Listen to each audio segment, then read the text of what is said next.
right, everybody. Welcome back to another episode of Difficult Conversations by Supply the Y. For those of you that have been with us for a while, I got a special treat for you. We have two of your favorites coming back. We have Dr. Obed Magny and we have Mike Powell. They returned for our old monthly meetups. So without further ado, let's go ahead and we're going to get Mike up on the screen. Very excited about this. Mike, how you doing? Fantastic. Glad to be back, Dean. All right. Well, it's great to have you. It's been too long. It really does feel like it's been a long time. It's been a very long time. Listen, I was so excited about coming back tonight. I shaved my head. I shampooed my goatee. I wanted to get it right tonight. All right. Well, you're looking good. You're looking fresh and clean. So without further ado, we got to get the peanut butter and the jelly up on the screen. Of course. Welcome back. Man, it's my pleasure to be here. But guess what? I too also shaved my head. I can't really rock the facial hair like you know what I'm saying? I'm still going through puberty, so I'm waiting for the whiskers to come out. So one of these years I'll grow a whisker. One of these years. Yeah. Well, we're all freshly shaved because my head is freshly shaved as well, and with the light, it's beaming, and I'm looking like a brand new toy. If anybody wants to buy a middle-aged action figure out there, look for the Supply the Y doll coming very, very, very soon. Getting up on the right foot already. I love it. Well, I figured I'd get myself before you two had a chance to get on me, so we'll go with that. Guys, all seriousness, a lot going on in the world right now. Mm-hmm. Lots of crazy stuff, lots of things that we've never seen before. One of the things that I wanted to start off with was a bill that is coming out of Kentucky, and it involves something that I've never seen before, and I wanted to get your thoughts on this. So there is a bill that is in the works right now, which would make it illegal to verbally assault a police officer. Yeah. So I don't know how you feel about that. I'm going to go to Mike first, get Mike's feelings, and see what what your thoughts are on that. Can it work? Is it something? Is it practical? What do you think, Mike? My personal opinion on the matter is no. I don't think that.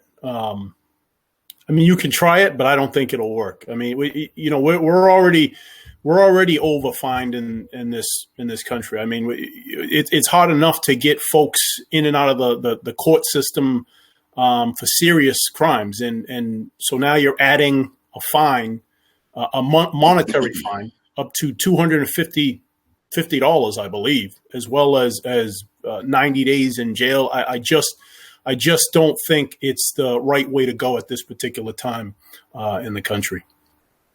Obed, same question. Can it work? Is it practical? Practical, no. Can it work? No. That's very easy to answer. So what happens now, right? So I'm a police officer and somebody, now mind you, it's not even so much as the insult, if you even so much as taunt. So how do you define what a taunt is? Or how do you define what an insult is, right? If you're critically constructive about the way somebody's acting and I take it as an insult, I mean, it just becomes a mess. And the bigger issue here is how does this add trust and legitimacy to policing, right? We know that police officers are always professional. Yes, you've seen those videos where, people getting yelled at, officers, just standing their lines, the right lines and everything, and people say things, they point at them, whatever it is. But what do you see 99% what do you see most of the time? They're being professional. They don't say anything back. They just do what they do and let people voice and express themselves using their First Amendment rights. Now, somebody comes up to you and punches you in the face or they touch you or something like that. Completely different story. But again, in 2021, we are struggling when it comes to engagement and engaging our communities. And this bill does everything to undermine those efforts. So there's absolutely there's no benefit that can come from this law. All right, Mike, I'm going to redirect to you. Anything to add on what Obed said? Yeah, no, I think Obed points out a lot of great points. I just, you're touching on that First Amendment, thing. I mean, again, do I condone it? Absolutely not. But do I think that, do I think it should result in fines? No, I don't think that is the answer. Is finding your way out of it. History has shown that really is not that effective. If you look at history, it's not that effective. And again, you go back to the First Amendment, and folks have a right to express themselves, whether you agree with it or not. They have a right to express themselves, and I think that we need to remember that before we start fining folks for what's said. And again, we also touch upon, like Obed pointed out, a lot of these definitions. How do you clarify that? What defines an insult, a taunt? What qualifies that? So I think we get into a lot of issues if this proposed bill was to actually get through. All right, so it seems like you're on the same sheet of music there. So I'm going to devil's advocate you a little bit. So I'm doing my job. I am out there. I am protecting. I am serving.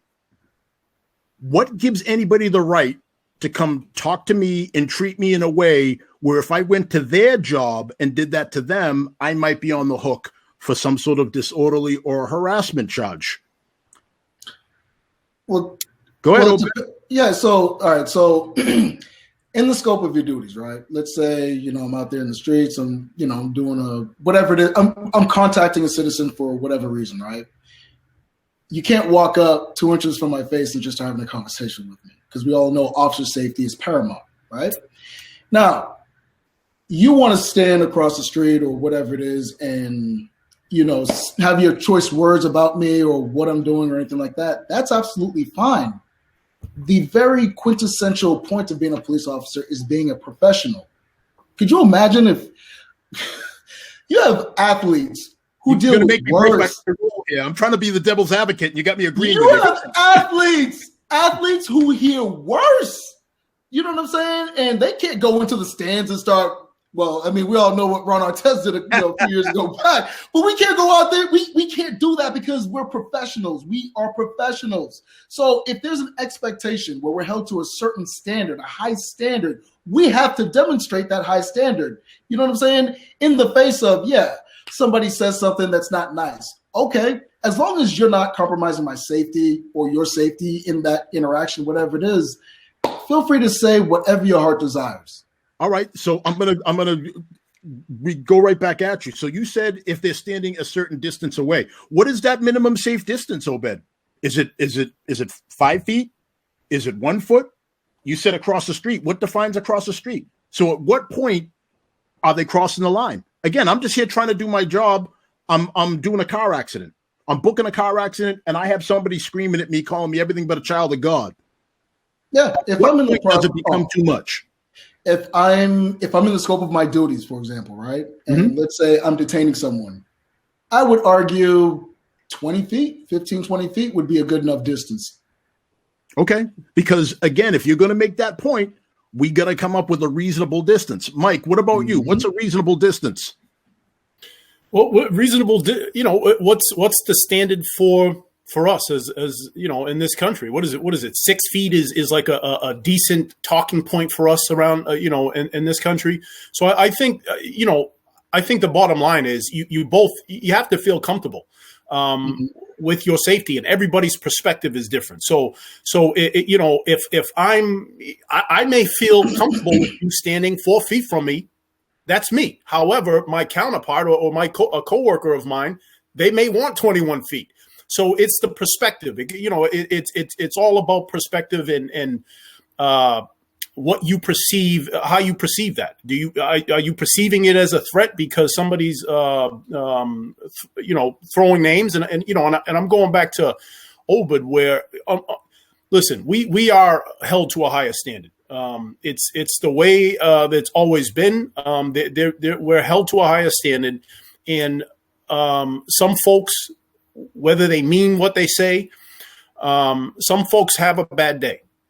Right, we all have bad days. Folks have bad days. Do I think it justifies them hurling insults? Absolutely not. But the fact of the matter is, the bottom line is, throwing a fine, a monetary fine on insults is just not going to solve the problem. Throwing a jail term on insults is not going to solve the problem. It's already shown that it's not that effective. So you have to come up with something that I think is reasonable and effective, and that's unfortunately, in my opinion, that's not it. So now I'm going to come back at you, Mike. So you said it's up to the officer's comfort. It's subjective. You said for you it might be 4 feet, for someone else it might be 21 feet. So now we're back to that subjective measurement, right? So you want to talk about something that's doomed for failure? Again, this is me devil's advocating. You're talking about something that's doomed for failure. You can't base anything off something that's not tangible, and a feeling of safety is not something that's tangible, right? Hence why they shouldn't have that bill proposed. Well done. And back and roll. All right. So I've devil's advocated as best I could on something that I don't know if you could tell. I don't believe in this bill. Not one bit. For everything you guys said and more. I think it ruins the trust and legitimacy. I think that it is a way for people to start manufacturing crimes against people, because you and I both know that somebody somewhere, they're going to push the bounds on this thing. Someone's going to be driving by in a car and yell something out. And next thing you know, there's blue lights behind that car pulling them over. And now we got a problem. Mm-hmm. And someone's going to push the limits on this. You know, and let me just round home here. And I get it. You know, like I stood out just like you guys did. We had protests and we stood out on those lines. I was at several of them. And some people, they push the boundaries a little bit and they take liberties that maybe they shouldn't. All right, that's fair. I mean, we're human beings under this. You and I, we've talked on many shows. I've had many guests on, and I'm trying to get everybody to understand there is a person underneath that 25 pounds of gear. And I don't care who you are, what you do, how much you get paid. Everybody's got a point where it's like enough is enough. We all do, professional or not. Mm-hmm. However, this right here, it's going to end badly. There's no way that this can end in a good way. So that's my 2 cents on that. Obed, you wanted in? Go ahead. No, I just wanted to. You said something that was you made it real for a second. Could you imagine? Just think about this, right? Somebody driving by says something, not so nice, right? Mm-hmm. And then blue lights are behind. Let's say they don't stop, and now there's a pursuit. And let's say in that pursuit, somebody gets run over or killed. Let's say you end up using and then when you bring it all the way back to the Genesis, what was the purpose? He called me a pinhead. You know what I'm saying? Like that is not a road we want to go down, period. So that's a real life scenario that you brought up, and that's very, very important. So. Yep, that is, I guarantee you that'll happen. Mm-hmm. I don't even have a magic 8-ball or anything that I'm using to predict this. I'm just saying that this is guaranteed to happen. Mm-hmm. All right, so hit the chat real quick. A fine for bad manners in court all day, every day. But in your face is a different story. I agree. But we have to figure out what that distance is if we're even going to entertain that law in the first place and not go with what we already have, which is basically the whole, you're in my face, I need you to back up. I've asked you. Listen, I've asked you nicely. Now I'm telling you got to back up. We tell you. You're still in my face, or you close the distance even further. Now I'm making you. And it's a disorderly thing if this is in public. It seems to work fine, at least in this part of the country. That seems to work fine for the most part. But again, I guess somebody wants to put something a little more with a little more teeth on the books. All right. Trust and legitimacy, since we're on that point right now. We're seeing that maybe some cities that wanted to defund the police, so maybe having a little buyer's remorse across the country. Have you seen anything about that, fellas? Which city? Which jurisdictions? Plural. Hold on, let me put this fire out with this gasoline, and then go ahead, Obed. Well, this is a conversation that's been brought up in the past before, and I know that I've been outspoken about this before, and I will continue to be outspoken about it again. And if I live to be 100 million years old, I will continue to be outspoken about this again. Whenever there is a problem, actually, you know what? Let me make it even easier to explain. Please do. If I break a bone, if I break my ankle bone, right? I'm not going to go see a heart surgeon for heart surgery. You have to identify what the problem is.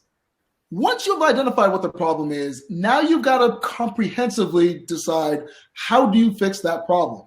If I've got a broken ankle, there's probably going to be an MRI or whatever it is to see where the breaks are, what medical application is needed to take care of that so that it can heal moving forward, and so on and so forth. And in the context of 21st century policing, when we talk about healing moving forward, of course, recruiting and retention is an issue. But you cannot, as a municipality, as a government agency, when I say municipality government agency, I'm saying whether you're talking from the city council perspective or, state initiatives, all those things, right? You can't do a knee-jerk reaction of, oh, we've got this fire right here. We're just going to, there's a spider on the wall. Let's send a bazooka to blow it up and then see if you might have solved the problem right then and there, but at what cost? So as we see, municipalities struggling to get people to come in, you can't start doing we'll take resources, we'll take all this stuff away as a means of solving the problem without saying, hey, what are the long-term effects of this approach if we take this approach? So I know it's a little bit all over the place, but, cities are not taking a comprehensive look. They're not looking at evidence-based strategies to solve a lot of the issues going on in policing. And that's what's hurting morale in a lot of these organizations. And that's why you've seen people leave in droves. Mike, go ahead. I'm tired of hearing the words. Seriously, I'm tired of hearing the words. All right, because I don't think anyone understands what people who say defund the police don't know what defund the police means. You know what I'm saying? So I'm tired of hearing those words. Let's talk about let's talk about something that's real. All right, here's what's real. We need resources in other areas of law enforcement. Mental health, that's real. So let's start talking about that instead of everyone talking about defund the police or divert resources from law enforcement agencies to this resource over here or chop the department in half. Whatever definition you have for defund the police, nobody knows what that is. But if you want to know what the problems are, again, it goes back to the folks that live in those communities. So I would agree with some things that are being said. Is we do need law enforcement in general. We need additional resources. We wear way too many hats. We can't do it all. And the general public, the community, they expect us to do it all. And we can't. It's a heavy burden on our backs, and we're continuing to do it with lower resources, or a lack of resources, I should say. We're having retention problems. So with that, all that compounding on law enforcement is adding to the stress, to an already stressful job. So I'm tired of hearing the words defund the police. I will agree with everyone 110% that we need to allocate resources to different areas that have some relation to law enforcement. But you can't take from a budget that's not there. You can't take resources from an agency that doesn't have that many resources. So that's my issue with everyone that says defund the police. They really don't know what that means or what that entails or the severity or the impact, the negative impact it has on the community. So I like that word you said, impact. Obed, let's talk about the impact. So some of these cities that have been hot and heavy for defunding and have kind of changed the way police departments really limited what police departments can do. What are some of the ripple effects that we've seen across the country? Oh, I mean, there's just too much to unpack just in that question alone. Give me two. So we have a mass exodus going on right now. So we've got, and I mean in record numbers from coast to coast. So you have to remember, you already have natural attrition with people retiring each year. So you have that, you have the shortage of people coming in, and then now you have the mass exodus because morale is low. Agencies can't do what they need to do to help their employees be the best that they can be. And just to clarify, you're talking about mass exodus from police officers. Oh, just from policing. Yeah. I mean, you talk to every agency, that you're hearing numbers like it never before seen where there's just no resources. And, Mike brought it up. It was just, well, if we haven't defined what that means, this is going back to we haven't even diagnosed what the actual problem is. So how are we going to solve the problem if we don't know what we can talk about some of the symptoms, but if we don't know the genesis of these problems, then what are we doing here? So if you have pension reform and all this other stuff and, hey, we're just going to have to, cut here, make your job harder, but we're not going to, reduce your workload. We're going to put some more on your workload. And we all know about that video, Chief Brown did when he was then police chief of the Dallas Police Department, when he was like, "Hey, your dog's out of control. Call the police. They'll solve that problem. Somebody littered. Oh, call the police. They'll go and solve that problem. Somebody got a hangnail. Call 911. The police. They'll handle that problem." The police were not meant to be the end all and be all to solve everybody's problems. And if you don't think, because I'm going to go back to that word you just brought up, Dave, impact. If you don't think this is having a significant effect on the mental health of police officers, take this, okay. 2 weeks ago, or a little over a week and a half ago, 2 police officers in the city of Chicago committed suicide within a week of each other. One was just promoted to deputy chief, and a week later takes his own life. Now, granted, I don't know what the genesis of that was. Maybe there were some other issues, but this is not uncommon. Substance abuse, everything else associated with stress. And some officers now are just like, you know what? Let me just go and move to Montana and just ride off into the sunset and not even have to deal with this in the first place. And then that puts, again, people's lives at risk because you got to have some form of public safety, because if something happens, if you call 911, you're expecting emergency responses to show up and do their job. So you can't ignore all of the other issues. So if it means police needs more resources, if that definition means not technically to the police, but technically to another city service to help supplement the services of the police, okay, we could be on the same page. But that has to be clearly defined. It can't just be a brazen, we're just going to. So perfect segue. Mike, how about a reaction to what Obed said? A pet, something that Obed said, that I'm kind of passionate about, and because I think it's important. And again, enough folks don't talk about the mental health components of the folks that do this job, particularly now in this country with law enforcement. My entire time in law enforcement, this is probably the toughest environment that I've had to work in. So I think, one of the pet peeves of mine is if when you bring this up to folks who have, removed themselves from the street level to for lack of a better term, and it's kind of brushed off, that irks me. That is one of my pet peeves when folks start talking about mental health and it's just kind of brushed off and no one really wants to talk about it. That is like a pet peeve of mine because, folks that don't work the street, they don't know what it's like to work the street right now. And it's easy to brush it off when you're not the one cruising from call to call. It's easy to do. and it's easier for us that climb the higher we climb in rank, you have a buffer.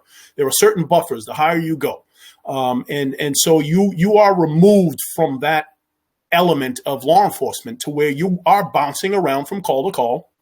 And if you stay in patrol your whole career, which there's nothing wrong with that, but some folks stay in patrol their entire career, and those are the folks that suffer the most, particularly in this particular period of time in law enforcement, as it relates to mental health. And that's the sad part, is that, a lot of folks are talking about, which is relevant. Don't get me wrong. Community. Absolutely. We can talk about other areas, but no one's talking about law enforcement and the negative impact it's having on law enforcement. No one's really having a serious conversation about that. And that's the thing. That's what I want to talk about with folks who want to listen, is the men and women who bounce from call to call every single day, and see things that normal folks shouldn't see on a yearly basis. And that has an impact because we're human. We bleed like you. We cry like you. We laugh like you. We go through the same trials and tribulations that everybody else goes through. But we happen to wear a uniform, and we're held to a higher standard. And that's a heavy burden to bear at this particular time in this country. And go ahead, Obed, real quick, and then I'll jump in. Go ahead. Yeah, no, and the humanizing part of policing, is because we still have this warrior mindset, and we've had that conversation before in the past, right? It's like, dude, we're not in Fallujah. We're out here in, the United States of America. We don't have to have this mindset of we're going to war every day, because if you stay in that condition 24/7, it has those adverse health effects on you. You know what I'm saying? And a lot of these people, like you were saying, they'll just internalize it, suck it up, just go about, it's going to come out somewhere. And like I said, some people find outlets with certain vices that are not exactly good for them. And you have to remember, for a lot of people in this profession, it doesn't just hurt the individual, but it hurts their families too. You know what I'm saying? And sometimes they're often forgotten, so, it's very, very important. All right. So Obed, I got to come back at you for this. I was going to go someplace else, but you pulled me right back in. So you said a lot of police officers have that warrior mindset. Well, let me ask you this: do you think would you consider the possibility that maybe you're asking a bit much with today's environment, and it seems the attacks on police officers physically, because it's no secret police officers are being attacked. There's more people that are resisting arrest and fighting us than maybe ever before, right? I don't know. I would go that far. I don't know the date. I don't know the data on that as far as like today. It seems like you're seeing it more and more, that there's more and more people resisting arrest. Now we're in my arena, like as a DT guy. Mm-hmm. People are resisting arrest a lot now. People are being supported when they resist arrest more than ever, right? That's fair to say, right? There's more national support for that. And people are suing and going after cops financially more than ever before. I don't think that there's even a question about that, because there was a point in time, even when we first started, all of us first started, where if you went in to complain on a police officer, they might just tell you to turn around and get out of the station. Well, that's not the case. If you work for an accredited department, every complaint has to be looked into to some degree. Like, those days are over where you can just tell somebody to beat it because they're lying, or just because you're just not doing the right thing. For whatever your reason, you have to look into all that now. So now you add in all these different factors that are coming on police officers, plus the extra duties, like you talked about earlier, like we're chasing dogs, we're doing mental health sections, we're doing all this craziness. People expect us to know exactly what type of mental health somebody's suffering from, and how we're supposed to deal with each individual one of these. It's a lot. So is it fair for you to say that people shouldn't be in this warrior mindset, which is a defensive posture, with all of this extra coming at us? Just being objective. Short answer? No. I love the question, because this question goes right back to the original point that I'm getting at. We know that we do almost no proactivity when it comes to mental health services for police officers. Not every agency has the AP. for example, right? And you talk about the cultures and everything that's going on in the world today.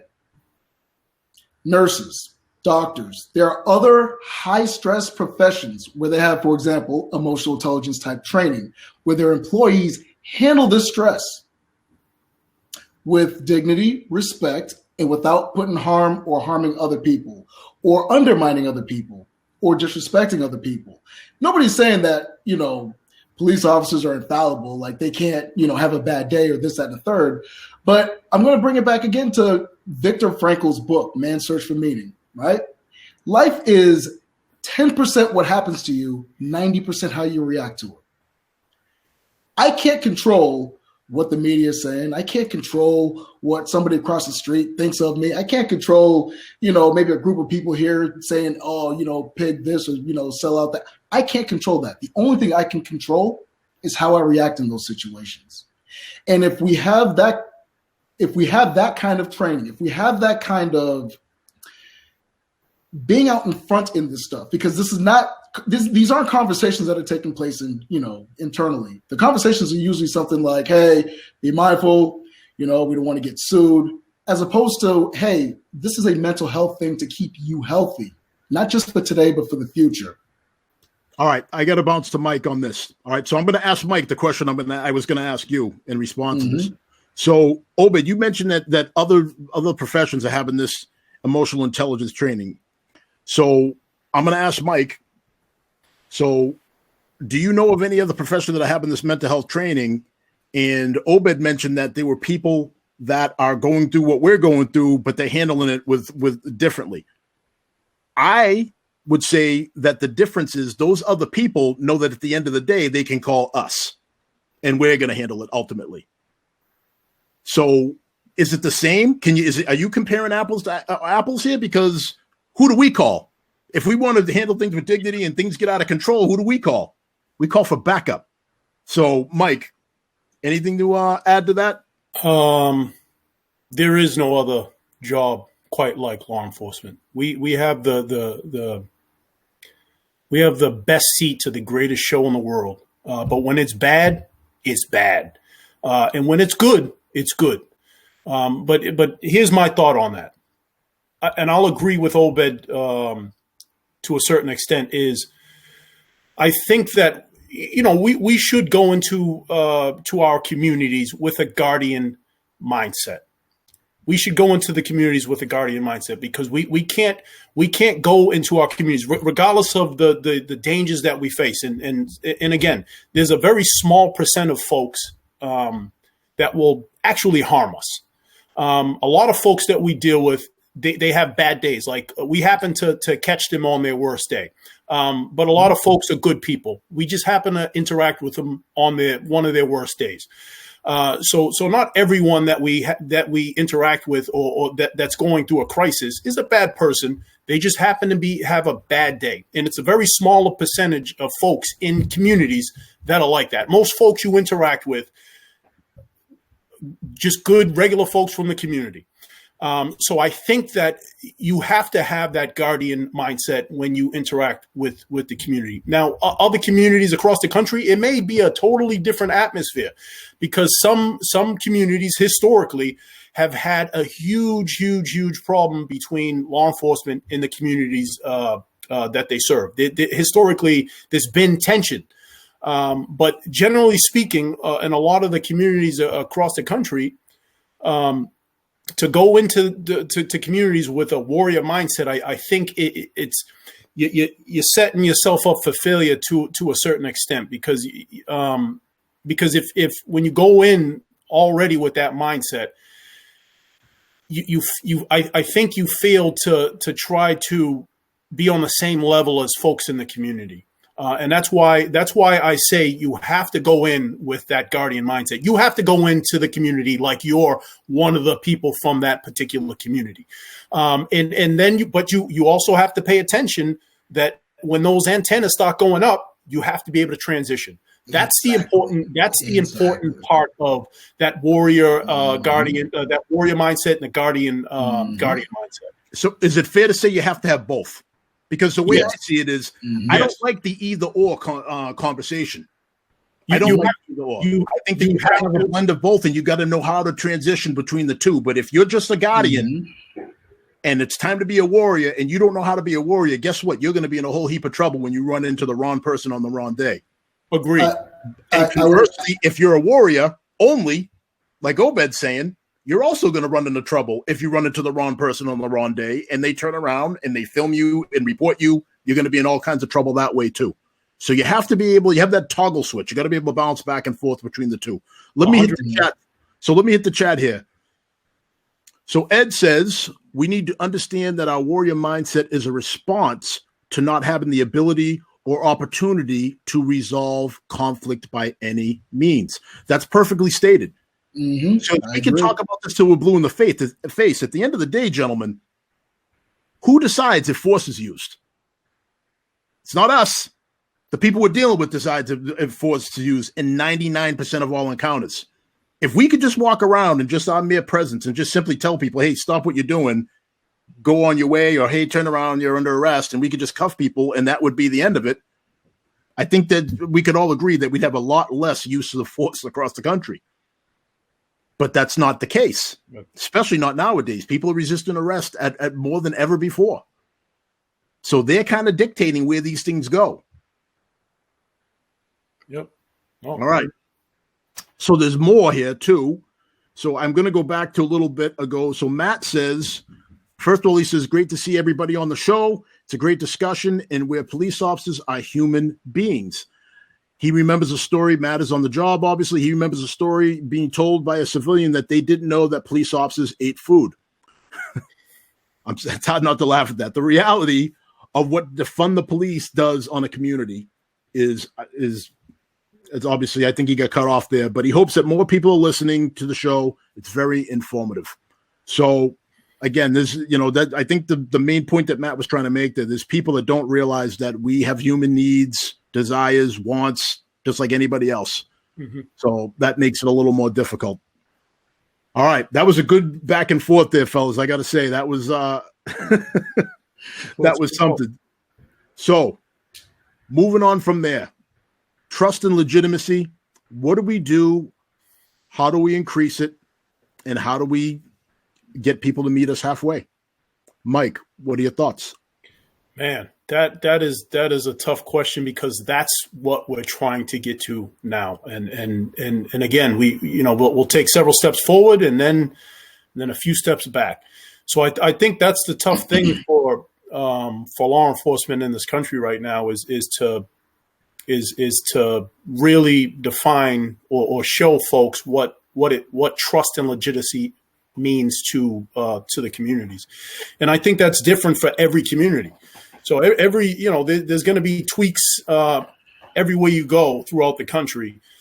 But I think the most important thing that we've been doing better at is just being more transparent with the community, and I think to a certain extent, some things are sensitive where releasing information could jeopardize an investigation. It could jeopardize somebody's safety. But for the most part, I think that being more transparent with the folks that you serve, I think adds or builds upon that trust and legitimacy. And I also think that as we go forward in law enforcement, I think we have to do a better job with partnering with the community. That doesn't mean we're blessing folks in the community to go out and be vigilantes. What I mean is that we need to be better partners in meeting their needs as far as what they specifically need in their particular communities. But again, that requires resources. Obed, same question. I would actually rephrase the question to what can we do to meet the community where they're at? It is definitely not on the communities. It is not their responsibility to come to us to solve the problem. It is our responsibilities, because when it comes to public safety, who's on the front lines? It's the police. If the people are not happy with the police for X, Y, and Z reasons, we need to sit down with them and say, how can we be better for that? And what steps can we take moving forward? And when we talk about trust and legitimacy, when you ask community members, if you were to ask them, what does that success look like? That definition you're going to get from the community versus what the definition of success looks like from the police are going to be drastically different. Going back to, we're not even on the same page on what it is that we want. That's the first problem. So what we can do moving forward from today, moving forward, is not just sitting down and listening with the community. It's actually sitting down, working on solutions where everybody is on the same page moving forward. Because I got to make sure I got to call this out. There is this expectation that police is public safety, right? Public safety is not the responsibility of the police only. Public safety is the responsibility of the police, community members, businesses, neighbors. Everybody has a stake in making sure our communities are safe. When you put all of that burden on one group, being the police, right, you can see how they're overtaxed.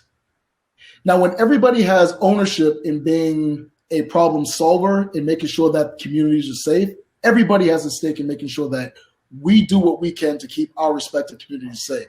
Simply saying, hey, public, that's their job. I don't have to do nothing. So if I see a crime going on over here or whatever it is, you know what I'm saying, I got to, police, y'all go take care of that. I mean, that's not how it's done. So, you know, I mean, you guys are married, you guys have families. It's a partnership with everybody making sure the house is in order. It's not one person's responsibility. Granted, everybody has a different role in that space, but everybody has that shared responsibility.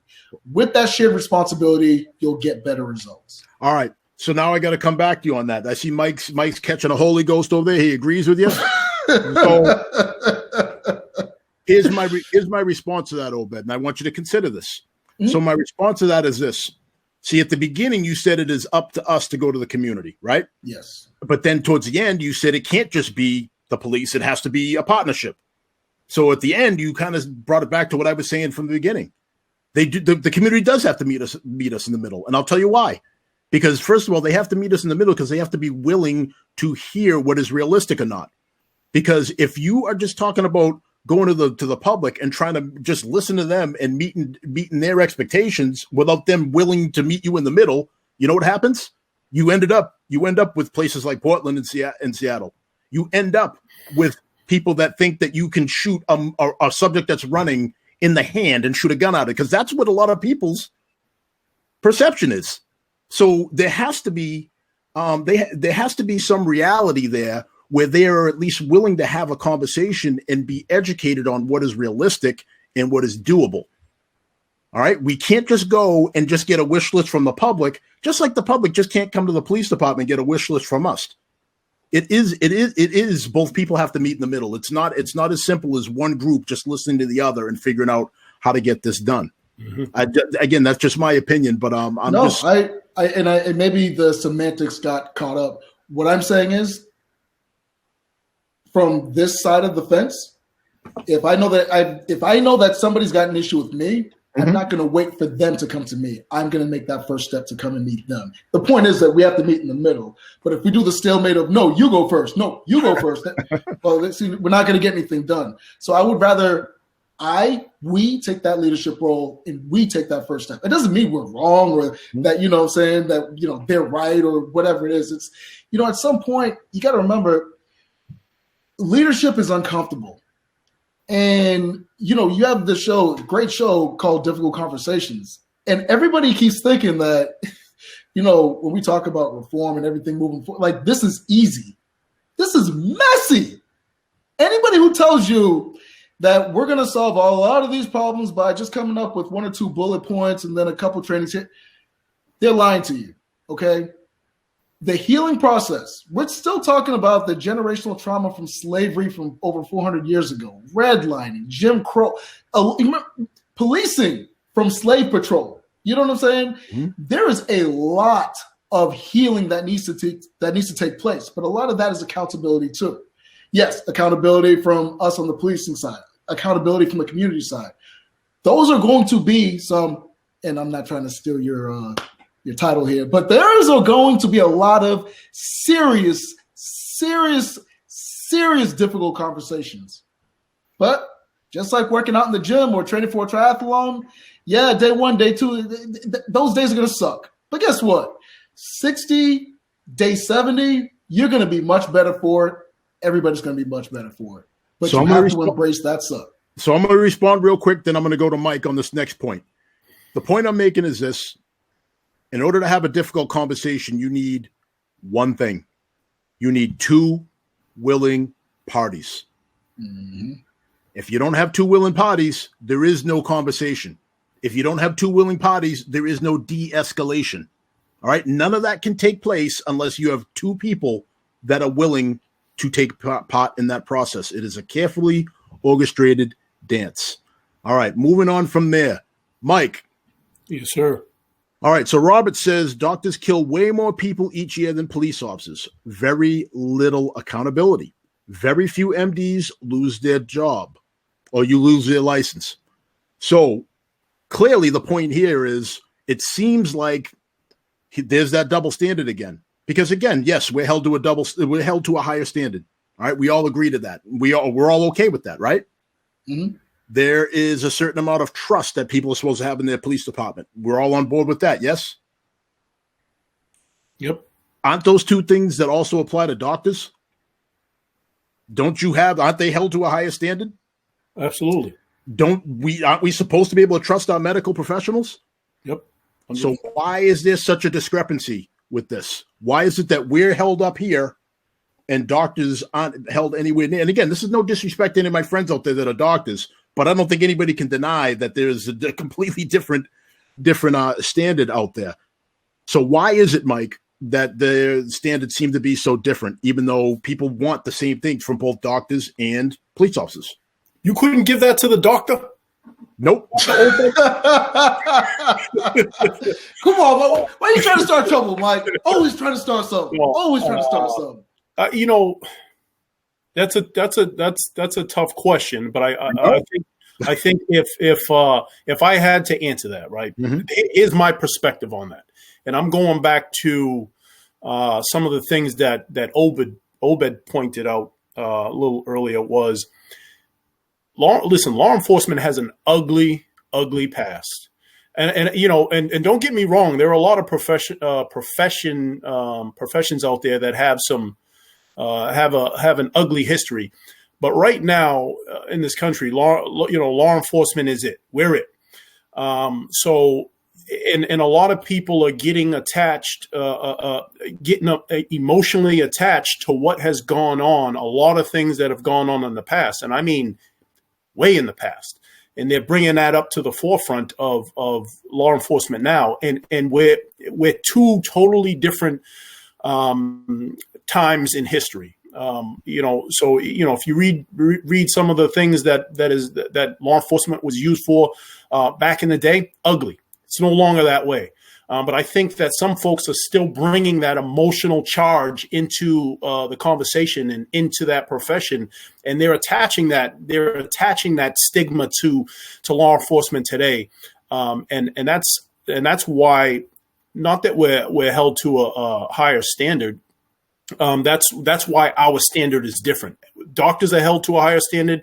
Law enforcement is held to a higher standard, but that definition of higher standard for law enforcement is a lot different. So, Mike, I just want to clarify. You're saying that we are held equally to the equal high standard as doctors? You don't think that we're held to a little higher than doctors? No. I think that as a licensed doctor, you're held to a high standard because folks have to have the same thing that they have in law enforcement. You have to have trust and legitimacy. Every profession, there has to be some trust and legitimacy. But even in law enforcement, it's a different animal. It's a different animal because we are in contact with the community on a daily basis. Our interactions with folks are totally different from a doctor-client relationship. We law enforcement in the community, we have a very unique relationship that doctors don't have with their clients. I mean, it's just, again, we have a lot we have a lot of things that it's a tough question. I'm going to say I that. know it is because you are. No. I will tell you exactly why that is. Go ahead. See if you can wrap it up. We are the face of government. Mm-hmm. When a doctor's driving down the street, ain't nobody looking at him or her. Yep. When you see a patrol car driving down the street, everybody's looking. Mm-hmm. I mean, literally, police officers are one level just below your typical or average celebrity. I mean, that's real talk. And when I talk about, again, when we talk about the history of government and people's distrust of the government and so on and so forth, and that history that follows, right? This is why you're seeing people kind of like, I ain't touching that vaccine, because you had the Tuskegee, the Tuskegee, I don't know why I struggle with that word. Tuskegee. Yep. Yeah, the Tuskegee's experiments and everything else in the medical apartheid book, just there are people who just don't trust the government. And they don't trust the government. Who is the face of what they don't like? Right. It's the police. Yep. It's not medical doctors. It's not hey, we're held to a higher standard because we're better or they're higher. It's not that. It's, you got different but similar histories. And that's why you go ahead, Mike. Come back. And that's why you should have went to the doctor initially. All right. Listen, man. So to respond to that, and I think this is what you're saying, but I'm going to say it's super simple. We are the only part of society that has to answer the phone every time we're called. Who else? Mm-hmm. Who else? Fire. We are the only the fire. You're right. They have to answer the phone, but they don't always have to respond. They can tell people no. Who else can never tell somebody no that you're not going to respond? Somebody calls for a cop, you get a cop. So we are. You're right. We're the face of the government. We are the most accessible branch of the government. Mm-hmm. And that is why, my friends, that people lash out against us the most, because quite frankly, and I hate to say this about myself, we are low-hanging fruit, gentlemen. We are easy to grab, we're ripe, and we're right there, and we're ripe for the picking. So that's why people are all over us, because we're easy, and we're a very easy target right now. Mm-hmm. And that is the lowest common denominator of where we are right now. So let me go to Steve's comment. Steve says, what has been done locally with communities and law enforcement agencies with the meeting in the middle or even having an open discussion? I feel neither side is moving in this direction. It appears LE is backpedaling just to stay afloat. Never mind have to clarify or to come forward to talk about what we do each and every day and how to fix the relationship. All right. So are we backpedaling? Are we in kind of like a defensive mode or what, Mike? No, I can only speak from my perspective. But I've had conversations with many folk. Listen, anytime anyone in my community wants to come forward and have a conversation with me, and it's a productive conversation, I am willing to do that any time of the day. And I see you, Obed. What's that? I know. I'm just letting Obed know. I see he wants in. Go ahead. And folks in the community that know me, they know that's the truth. So there's no backpedaling here.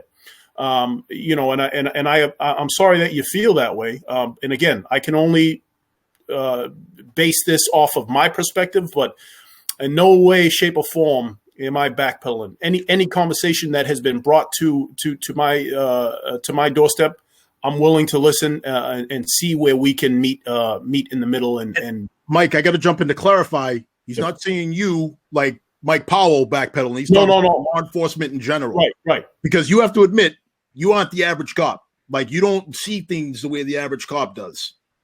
I don't think so anywhere else, or else you wouldn't. I wouldn't have you on as much. You wouldn't be as remarkable if you were as average. If you thought things through like the average cop. So just to be clarify, he's not talking about you, Obed, or myself per se. He's talking about the law enforcement as a whole. Yeah. All right. Yeah, I figured as much. Yeah. All right, Obed, real quick, any thoughts on that? A wise man once said, building trust and legitimacy is like building a sandcastle one grain at a time. Building trust and legitimacy is not going to take 1 year. I'm going to tell you right now, it ain't going to take 3 years. This is not a finite thing. This is a work in progress and stays in progress. 10 years from now, we're still going to be working on this issue. It is no different. And now listen, I'm going to step out of my lane real quick. I'm not married, okay? That's twice stepped out of that lane. I'm just saying. But from what I understand, those successful marriages, it's not a noun, it's a verb. It's work. It is not okay, so we've been married 3 years or 5 years, so we good. So I don't have to pay attention to you anymore. We good, so I'm just go over here. That's not how it works. It is a work in progress. You get better at it every time. You do everything you can to strengthen it so that when you retire or whatever, when you move on, that you leave it better for the next person coming from, behind, and so on and so forth. So it is a verb. It is not a noun. It is a work in progress, and it will continue to be in progress. And no, it won't be stopping anytime soon. Check out Obed. He listens to a couple Barry White tracks, and he thinks he's ready to give marriage. Fellas, we're down to about 4.5 minutes left. Let's end on a positive note. What do you got cooking, Mike? What's new in your world? What are you working on, and what do you got going? No, I've been having some positive talks with some mental health professionals in my community, and we're trying to talk about things to help kind of incorporate mental health professionals into law enforcement a little more. So that's something that I look forward to working on. That's been coming up a lot. So that's been kind of taking up a lot of my time. That's perfect. I mean, I can't think of a better person to spearhead an effort like that with somebody who's, heck, your first episode was Call Me Mike. That was one of my favorites because you are such a community-based guy. You're a down-to-earth guy, and you just want to partner with people to make things better. So I have no doubt that you're gonna be the face. People are gonna be coming to your jurisdiction to learn how you did it.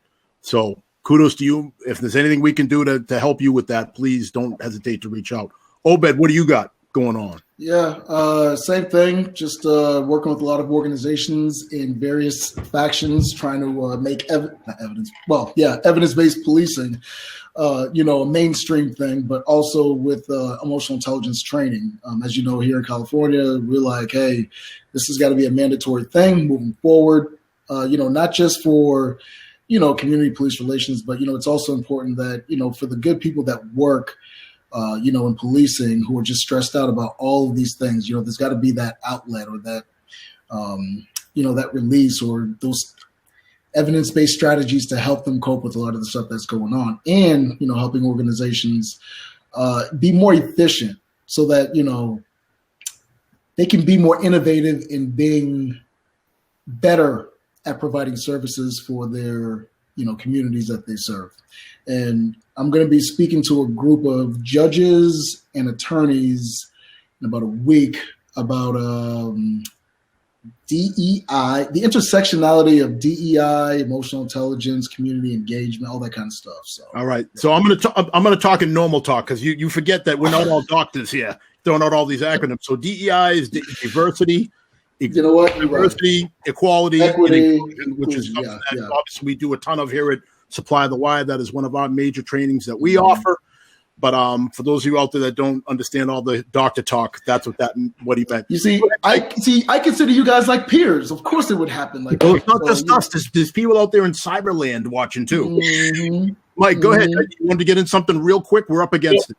No, I don't mean to throw you underneath the bus, Dean, but I know you just finished up some training recently last week, which I think is very, very important, particularly now in law enforcement. And I hope some of that training comes to the forefront of a lot of us in law enforcement because it's very important, and I'm sure you learned a lot from it. I did. You can go ahead and throw it out there since you already opened the door. You know what I mean? No, listen, I wanted to throw you out there because you threw me out there with that question that Obed should have got. Man, you know what? Come through this screen. I'm gonna come get you, Mike. I'm gonna come get you. So the training Mike's talking about is I just got finished with the FBI's crisis negotiator course, 40-hour course. It was a long week. It was a tough week. A lot of very difficult conversations, and what to Mike's point, it's something that I think should be incorporated in the academies. It should be trained in every police officer. It shouldn't just be for people that are in a negotiator role, because let's face it, every call we go to, There's a negotiation. People are negotiating with us as to why they don't want to go to jail. We're negotiating on why they should go to jail. People are negotiating with us as to why they don't want to move their car. We're negotiating with them why they should and what happens if they're not going to. So there's a negotiation almost every call we go to, and these basic skills, obviously, they transfer to every aspect of policing.